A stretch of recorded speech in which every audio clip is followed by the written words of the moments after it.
Hello everyone, welcome back again. কেমন আছে সবাই? আশা করি প্রত্যেকেই অনেক বেশি ভালো রয়েছে। সো তোমরা যারা এবার এইচএসসি পরীক্ষা দিতে যাচ্ছ তাদের জন্য আজকের এই লেসনটি রাইট ফর্ম অফ ভার্ব নিয়ে আমি কথা বলবো। সো এর আগে আমি রাইট ফর্ম অফ ভার্বের মাত্র 6টি নিয়ম আমি দেখিয়েছিলাম। এই চ্যানেলেই দেওয়া আছে, এই পেজে দেওয়া আছে, তোমরা দেখে নিও। 6টি নিয়ম জানলে তুমি যে কোনো ধরনের রাইট ফর্ম অফ ভার্ব সমাধান করতে পারবে। সো আজকে আমরা শিখব সেই 6টি নিয়ম দিয়ে কীভাবে যে কোনো ধরনের রাইট ফর্ম অফ ভার্বস সমাধান করা যায়, সেটা আজকে আমরা শিখব।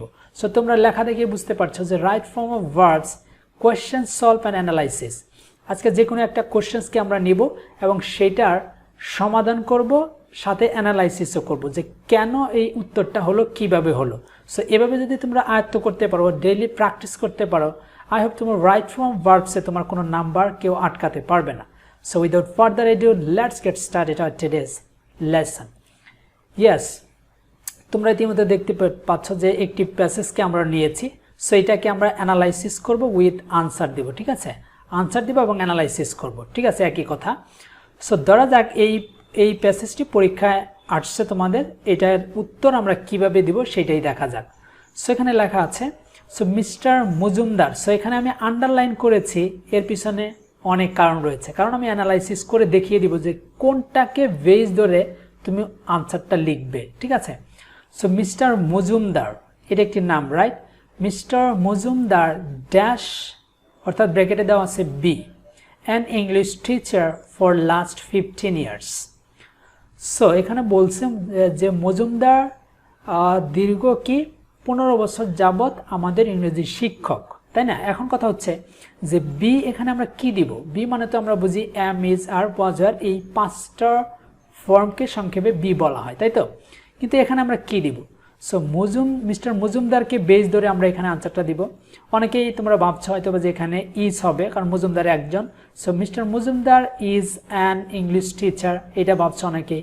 হয়তো বা অনেকেই ভাবছো যে এখানে ওয়াজ হবে, কিন্তু না, এখানে দুটি বিষয়কে প্রাধান্য দিতে হবে। নাম্বার 1, মিস্টার মজুমদার এবং ফর লাস্ট 15 ইয়ার্স, এই যে ফর কথাটি আছে, এই ফর কথাটার জন্য এখানে ইজও হবে না, ওয়াজও হবে না। সেখানে হবে কি? Has been. সো এখানে আমি একটি বিষয় বলে রাখতে চাই, মিস্টার মজুমদার যেহেতু একজন, থার্ড পারসন সিঙ্গুলার নাম্বার, এই জন্য হ্যাজ হবে, এবং বি এটির পাস্ট পার্টিসিপল ফর্ম হলো বিন। সো বির পাস্ট পার্টিসিপল হলো বিন। কেন বিন হবে? কারণ আমরা জানি কোনো সেন্টেন্সের মধ্যে যদি ফর উল্লেখ থাকে এবং ফর থেকে যদি পিরিয়ড অফ টাইম বা একটা সময় উল্লেখ থাকে, যাবত উল্লেখ থাকে, তাহলে অবশ্যই এটা প্রেজেন্ট পারফেক্ট কন্টিনিউয়াস টেন্স হয়।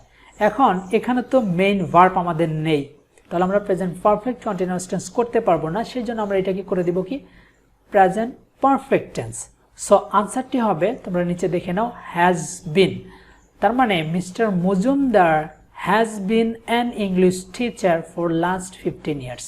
সো এখানে আমরা কয়টা বিষয়কে প্রাধান্য দিয়েছি? মিস্টার মজুমদার এবং ওই ফর লাস্ট 15 ইয়ার্স, এই দুইটাকে বেস ধরে এই আনসারটি হয়েছে। হ্যাজ বিন, এখানে যদি মূল ভার্ব থাকতো তাহলে আমরা অবশ্যই ওই মূল ভার্বের সাথে কি করতাম? হ্যাজ, তারপরে দিয়ে হ্যাজ বিন দিয়ে ওইটার সাথে আমরা আইএনজি যুক্ত করতাম। যেহেতু এখানে কোনো ভার্ব নেই, সেই জন্য আমরা আইএনজি যুক্ত করতে পারছি না, এই জন্য আমরা প্রেজেন্ট পারফেক্ট টেন্স করে দিচ্ছি। ঠিক আছে, সো আশা করি বুঝতে পেরেছ প্রথম কেন, কিভাবে হলো। সো এইবার উই আর হিজ স্টুডেন্টস নাও, আমরা এখন তার ছাত্রছাত্রী। সো আর্লিয়ার উই ড্যাশ, ব্র্যাকেটে দেওয়া আছে have another teacher mister Sarkar. So এখানে আনসারটি কী হবে? অনেকে ভাবছে উই এরপরে হ্যাভিং হবে, হ্যাজ হবে, আরও ইত্যাদি ইত্যাদি ভাবছ। সো বাট এখানে আমরা কোনটাকে প্রাধান্য দিয়ে আমরা লিখব? আন্ডারলাইন করে দিয়েছি। এখানে এই আর্লিয়ারকে প্রাধান্য দিয়ে এই আনসারটি লিখতে হবে, কেননা আমরা জানি যে আর্লিয়ার মানে হলো পূর্বে। সো আর্লিয়ার মানে পূর্বে। সো পূর্বে কথা মানে বোঝাচ্ছে অতীত, তাই না? অতীত বোঝাতে আমরা ব্যবহার করব কি? এখানে যে কথাটি থাকবে অবশ্যই সেটা পাস্ট টেন্স হবে। সো হ্যাভটা হ্যাড হয়ে যাবে। So earlier we had. So এবার আমরা কি লিখবো? হ্যাড। এটা নর্মাল নিয়ম, কোনো নিয়ম থেকে আসেনি, জাস্ট আর্লিয়ারের নিয়ম এটা, যে আর্লিয়ার থাকলে তোমরা অবশ্যই ব্র্যাকেটের যে শব্দটা থাকবে, যে ভার্বটি থাকবে, সেটা পাস্ট টেন্স হবে। সো তাহলে আর্লিয়ার উই হ্যাভ এর জায়গায় হ্যাড হবে। দেখি আমরা বি নাম্বার আনসারটি কি? ইয়েস, হ্যাড হয়েছে।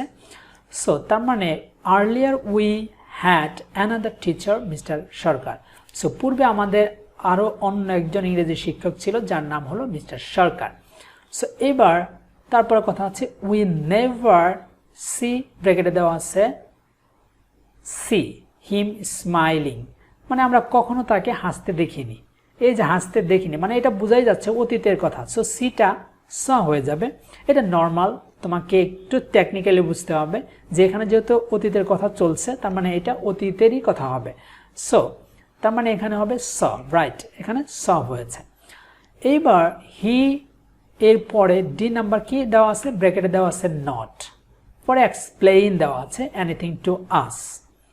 সো এইবার তোমাদের মনের মধ্যে হয়তো প্রশ্ন জাগতে পারছে যে নট দিয়ে এটা কিভাবে লিখবো আমরা। ইয়েস, যদি ব্র্যাকেটের মধ্যে এরকম নট দিয়ে যদি কোনো একটি ভার্ব থাকে তাহলে তোমরা এই নট মানে এখানে হয় ডু নট অথবা ডাজ নট অথবা ডিড নট, এই তিনটির একটি ব্যবহার করতে হবে। ডু, ডিড, ডাজ এর যে কোনো একটি। সো এখানে এখন কি হবে এটি হলো জানার বিষয়। সো হি এটাকে আমরা প্রাধান্য দিব, তাই না? সো হি যেহেতু থার্ড পারসন তাহলে মনে মনে ভাবছে অবশ্যই হির সাথে তো ভার্বের সাথে এস বা ইএস যুক্ত হয়, তাহলে ডাজ হবে, তার মানে হি ডাজ নট হবে। নো, এখানে ডাজ নট হবে না। কেন? বুঝতে পারছো যে এই পূর্বের কথাগুলোর সাথে মিল রেখে কিন্তু এই কথাগুলো লেখা হচ্ছে, তার মানে এইটাও অতীত এর কথা, তার মানে এখানে ডিড নট হবে, তার মানে এখানে হবে হি ডিড নট। সো আমরা ওই 6টি নিয়ম দেখিয়েছিলাম গত লেসনে। সো ওই 6টি নিয়মের মধ্যে আমরা বলেছিলাম যে টু ডু ভার্ব অর্থাৎ ডু, ডিড, ডাজ, এই টু ডু ভার্বের পরে সবসময় ভার্বের প্রেজেন্ট ফর্ম হয়, তার মানে এখানে হবে হি ডিড নট, এক্সপ্লেইনের জায়গায় এক্সপ্লেইনই থাকবে। দেখি আনসারটি সঠিক হলো কিনা। Yes, did not explain. So এক্সপ্লেইনকে কখনো এক্সপ্লেইনিং, এক্সপ্লেইনড করা যাবে না, কারণ টু ডু ভার্বের পরে আমরা জানি ভার্বের প্রেজেন্ট ফর্ম হয়। তোমরা যারা ওই 6টি নিয়ম দেখোনি প্লিজ দেখে নিবে, খুবই ইম্পর্টেন্ট, খুবই কাজে দিবে। সো তার মানে এটা হবে he did not explain anything to us, সে আমাদেরকে কোনো কিছু এক্সপ্লেইন করতো না। তারপরে কথা কি, উই রিয়েলি, এই number, we really feel bored in his class, আমরা সত্যি তার ক্লাসে বোরিং ফিল করতাম, তাই না?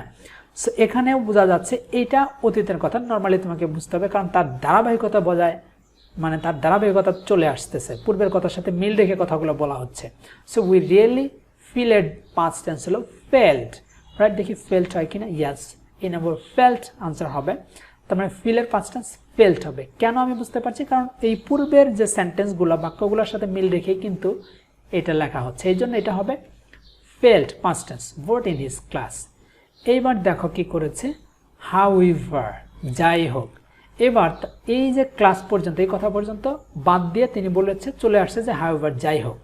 এবার মিস্টার মজুমদারের কাছে চলে আসছে, তার মানে এই পর্যন্ত আমাদের কথা শেষ। হাউএভার, যাই হোক, মিস্টার মজুমদার, সো এখানে আন্ডারলাইন করা আছে, এর পিছনে কারণও রয়েছে। So however mister Majumdar change our class with his nice attitude. So এখানে বলছে হাউএভার, যাই হোক। সো এখন আবার বর্তমানে কথা চলে আসছে যে যাই হোক মিস্টার মজুমদার চেঞ্জ, এখন চেঞ্জের জায়গায় কি হবে, চেঞ্জেস হবে নাকি চেঞ্জড হবে না কি হবে, এটা আমরা বুঝবো কেমনে?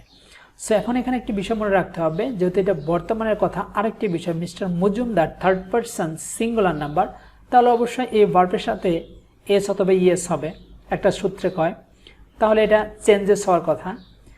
আরেকটি বিষয় হচ্ছে যদি চেঞ্জেস না হয়, চেঞ্জেস হলে কি হয়, তার মানে আমরা যদি ভার্বের প্রেজেন্ট ফর্ম দেই, চেঞ্জেস দেই, তার মানে এটা কি হয়, প্রতিনিয়তই সে আমাদেরকে কি করে, সে আমাদের ক্লাসে তার আচরণ দিয়ে চেঞ্জ করার চেষ্টা করে। তার প্রতিদিন যে কাজটা হয়, রেগুলার যে কাজটা হয়, সেইটাকে বলা হয় মাত্র কিন্তু প্রেজেন্ট টেন্স, অর্থাৎ প্রেজেন্ট ইনডিফিনিট টেন্স, কিন্তু এখানে তো সেটা হবে না। হাউএভার মিস্টার মজুমদার, এবার হবে mister Majumdar third person singular number, এই জন্য হবে হ্যাজ চেঞ্জড হবে। মিস্টার মজুমদার আমাদেরকে চেঞ্জ করে দিয়েছে, ঠিক আছে, অলরেডি একটি কাজ করে ফেলেছে, চেঞ্জ করে ফেলেছে। সো এখানে কিন্তু চেঞ্জেস দিলে হবে না, যে however mister Majumdar changes hour class with his nice attitude. Mister Majumdar তার আচরণ দিয়ে আমাদের ক্লাসে কি করে, পরিবর্তন করে না, করেছে অলরেডি, এটা বোঝা যাচ্ছে। সো দেখি আনসারটি সঠিক হলো কিনা। ইয়েস, হ্যাজ চেঞ্জড হবে। এখন কথা হলো হ্যাজ হলো কেন? হ্যাজ হলো আমরা জানি মিস্টার মজুমদার এটা হলো থার্ড পারসন সিঙ্গুলার নাম্বার, আর থার্ড পারসন সিঙ্গুলার নাম্বার যেহেতু সো ভার্ব সিঙ্গুলার হবে, এই জন্য হ্যাজটা সিঙ্গুলার। আর আমরা জানি হ্যাভ হ্যাজ হ্যাড, আমরা ওই সাইটে নিয়মে দেখিয়েছিলাম যে হ্যাভ হ্যাজ হ্যাড থাকলে এর পরের যে ভার্বটি থাকে সেটা অবশ্যই পাস্ট টেন্স হয়ে যায়, এই জন্য হ্যাজ চেঞ্জড হবে। তার মানে however mister Majumdar had changed our class with his nice attitude. এবার next word, every day he dash, that means involve us in pair work and group work. So এখানে একটি কথা দ্বারাই বোঝা যাচ্ছে এটা কি হবে, এভরিডে প্রতিদিন। সো প্রতিদিন যে কাজটা হয় সেটা অবশ্যই প্রেজেন্ট ইনডিফিনিট টেন্স হয়। সো এটার আনসারটা আমরা লিখবো এই হিকে প্রাধান্য দিয়ে, আর এভরিবডি সহ আমি আন্ডারলাইন করেছি কারণ এভরিবডি দিয়ে বোঝাচ্ছে বর্তমানের কথা, সো এই জন্য প্রেজেন্ট ইনডিফিনিট টেন্স হবে। তার মানে যেহেতু হিটা থার্ড পারসন সিঙ্গুলার নাম্বার, অবশ্যই ভার্বের সাথে এস অথবা ইয়েস যুক্ত হবে, তাহলে হবে ইনভলভস। দেখি সঠিক হলো কিনা, ইয়েস ইনভলভস হবে। কেন হলো আমি বুঝিয়ে দিয়েছি। হ্যাঁ, every day he involves us in a fair work and group work, right? So we have a presentation in English on Monday. So এইবার একটি কথা বলছে যে আমাদের একটা ইংরেজিতে প্রেজেন্টেশন আছে, সেটা হলো মানডে। মানডে আমাদের একটা প্রেজেন্টেশন আছে, মানডেটা ধরা যাক, আমরা ধরে নিব যে মানডে এখনো আসে নাই। এই প্যাসেজের ভিতরে আপনাকে থাকতে হবে, এই প্যাসেজের মধ্যে আপনাকে থাকতে হবে। সো তোমরা এখানে প্যাসেজের মধ্যে থেকে এটা ভাববে যে আমাদের একটি প্রেজেন্টেশন আছে, সেটা মানডে। ঠিক আছে, মানডেতে আমাদের একটি প্রেজেন্টেশন আছে, তাহলে আছে এখনো মানডে আসে নাই। এইবার we H number dash present, so এবার প্রেজেন্ট আছে, তাহলে কি হবে, উই প্রেজেন্টেড হবে, প্রেজেন্টিং হবে না কি হবে, এম প্রেজেন্টিং হবে কি হবে এখানে? এখানে হবে, কারণ আমরা জানি যে মানডে এখনো আসে নাই, আমাদের মানডেতে একটা প্রেজেন্টেশন আছে, তার মানে হবে। তার মানে এই যে আমি মানডে সহ উই মানে আন্ডারলাইন করেছি, এই মানডেটাই আমাদের ভবিষ্যৎকে নির্দেশ করছে। সো ভবিষ্যৎকে যেহেতু নির্দেশ করছে, সেজন্য আমরা বলবো উই উইল প্রেজেন্ট। আর আমরা জানি মডেল অক্সিলারি ভার্বের পরে সবসময় ভার্ব প্রেজেন্ট ফর্ম হয়, সো শ্যাল উইলের পরে অবশ্যই আমরা প্রেজেন্ট, এই প্রেজেন্ট টেন্সই রাখবো, মানে প্রেজেন্টই রাখবো। তার মানে এখানে হবে will present, we will present হবে। কেন হবে? কারণ ভবিষ্যৎকে নির্দেশ করছে। দেখুন উইল প্রেজেন্ট হয়েছে, তাই না? Will present, right? প্রেজেন্টেড কিন্তু হবে না, will present. Survey finding on tobacco consumption. এইবার নেক্সট যে কথাটি রয়েছে সেন্টেন্স, সেটা আমরা দেখব। ফর লাস্ট ফিউ ডেজ, মানে গত কয়েকদিন যাবত।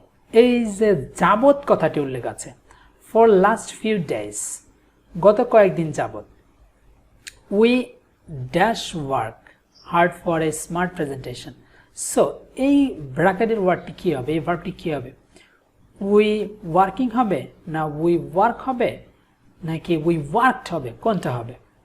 সো না, আমরা জানি যে কোনো সেন্টেন্সে যদি ফর উল্লেখ থাকে এবং তারপরে টাইম উল্লেখ থাকে বা যাবতকে নির্দেশ করে, যাবত বোঝায়, তাহলে অবশ্যই সেটা প্রেজেন্ট পারফেক্ট কন্টিনিউয়াস টেন্স হয়। সো এই যে প্রথম বাক্যটির মতো হবে, রাইট? এই যেহেতু ফর প্লাস টাইম ছিল এই জন্য। সো এইবার আমরা লিখব ফর দিয়ে যেহেতু টাইম উল্লেখ আছে, তাহলে প্রেজেন্ট পারফেক্ট কন্টিনিউয়াস টেন্স হবে। তাহলে এটার গঠন আমরা কি দিয়ে দিব? উই হ্যাভ, উই এর পরে সাধারণত কি হয়? হ্যাভ হয়। সো উই হ্যাভ, এবার আমরা দিব বিন, উই হ্যাভ বিন, যেহেতু মূল ভার্ব আছে আইএনজি করে দিব। We have been working hard, right? এখানে কিন্তু ছিল না, এই জন্য আমরা আইএনজি করিনি। সো এবার মূল ভার্ব আছে আইএনজি করে দিব। তাহলে we have been working hard, দেখি হলো কিনা? Yes, we have been working hard for a smart presentation. একটা স্মার্ট প্রেজেন্টেশন দেওয়ার জন্য আমরা খুবই হার্ড ওয়ার্ক করতেছি, রাইট? কয়েকদিন যাবত, লাস্ট কয়েকদিন যাবত। এই যে যাবত কথাটা আসলেই প্রেজেন্ট পারফেক্ট কন্টিনিউয়াস টেন্স হবে, রাইট? এইবার last one is my team dash decide to do power point presentation. So আমার টিম সিদ্ধান্ত নিয়েছে কি, আমার টিম সিদ্ধান্ত, এখন এটা কি হবে? মাই টিম ডিসাইডস নাকি decided? My team decided to নাকি এখানে কোনটা হবে? এখানে যদি আমরা এটা দিই যে মাই টিম ডিসাইডেড টু, তার মানে আমার টিম সিদ্ধান্ত নিয়েছিল না, এটা বোঝাই যাচ্ছে প্রথমটা আমরা এই যে মানডের এখানে লিখেছিলাম ফিউচার টেন্স, আর এখানে লিখছি আমরা ভবিষ্যতের কথাই, তো এবারটা তো অবশ্যই পাস্ট টেন্স হবে না। অবশ্যই এটাও বর্তমানের কথাই হবে। যেহেতু আমরা কয়েকদিন যাবৎ খুবই কঠোর পরিশ্রম করছি একটা স্মার্ট প্রেজেন্টেশন দেওয়ার জন্য, এখনও দেইনি, আমরা দিব। তার মানে মাই টিম হ্যাজ হবে, কারণ কি মাই টিম থার্ড পারসন এবং সিঙ্গুলার নাম্বার, এই জন্য হ্যাজ হবে। হ্যাজ দিয়ে আমরা জানি modal auxiliary sorry to have ভার্বের পরে সবসময় ভার্বের পাস্ট পার্টিসিপল ফর্ম হয়। টু হ্যাভ ভার্ব বলতে হ্যাভ, হ্যাজ, হ্যাড, এই তিনটিকে বোঝায়। সো এবার আনসারটি হবে my team has decided, already সিদ্ধান্ত নিয়ে ফেলেছে। So my team has decided to do power point presentation. আমার টিমরা কি সিদ্ধান্ত নিয়েছে? একটা পাওয়ার পয়েন্ট প্রেজেন্টেশন দিবে, মানে আমি যেরকমভাবে ক্লাসটা নিচ্ছি এরকম একটি স্লাইড প্রেজেন্টেশন নেবে। সেটা দেখি আনসারটি হলো কিনা ইয়েস, হ্যাজ ডিসাইডেড হয়েছে। সো কোন একটি কাজ করে ফেলেছে সেটাকে বলা হয় প্রেজেন্ট পারফেক্ট টেন্স। এখনো ফলাফল বের হয়নি, সিদ্ধান্ত নিয়েছে, এরপরে কি এখনো হয়নি, সো এটাকে বলা হয় প্রেজেন্ট পারফেক্ট টেন্স। সো তাহলে my team has decided to do power point presentation. So এইভাবে যদি আমরা অ্যানালাইসিস করে যদি পড়ি তাহলে আমি আশাবাদী যে তোমরা রাইট ফ্রম ভার্বে পাশে পাশই পাবে। ঠিক আছে? সো এইভাবে প্র্যাকটিস করবে। অ্যান্ড তোমরা যদি আরও এ ধরনের কোনো লেসন চাও সেটা কমেন্ট সেকশনে জানাবে। আমি তোমাদেরকে, যদিও আমি ধারাবাহিকভাবে ভিডিও তৈরি করে যাচ্ছি তোমাদের এই গ্রামাটিক্যাল নিয়ে, এইচএসসিদের জন্য, এইচএসসি ব্যাচদের জন্য যারা এবার পরীক্ষা দিবে এই রিসেন্টলি তাদের জন্য। তারপরে তোমাদের যদি কোনো বিষয় জানার থাকে যে এই টপিকসটা নিয়ে আগে করলে ভালো হয়, তাহলে কমেন্ট সেকশনে অবশ্যই জানাবে। আমি সেই বিষয় নিয়ে অবশ্যই অ্যানালাইসিস করে বা রুলস হিসাবে আমি আলোচনা করার চেষ্টা করব। তো সবাই ভালো থাকবে, সুস্থ থাকবে, অ্যান্ড টিল দেন আল্লাহ হাফেজ।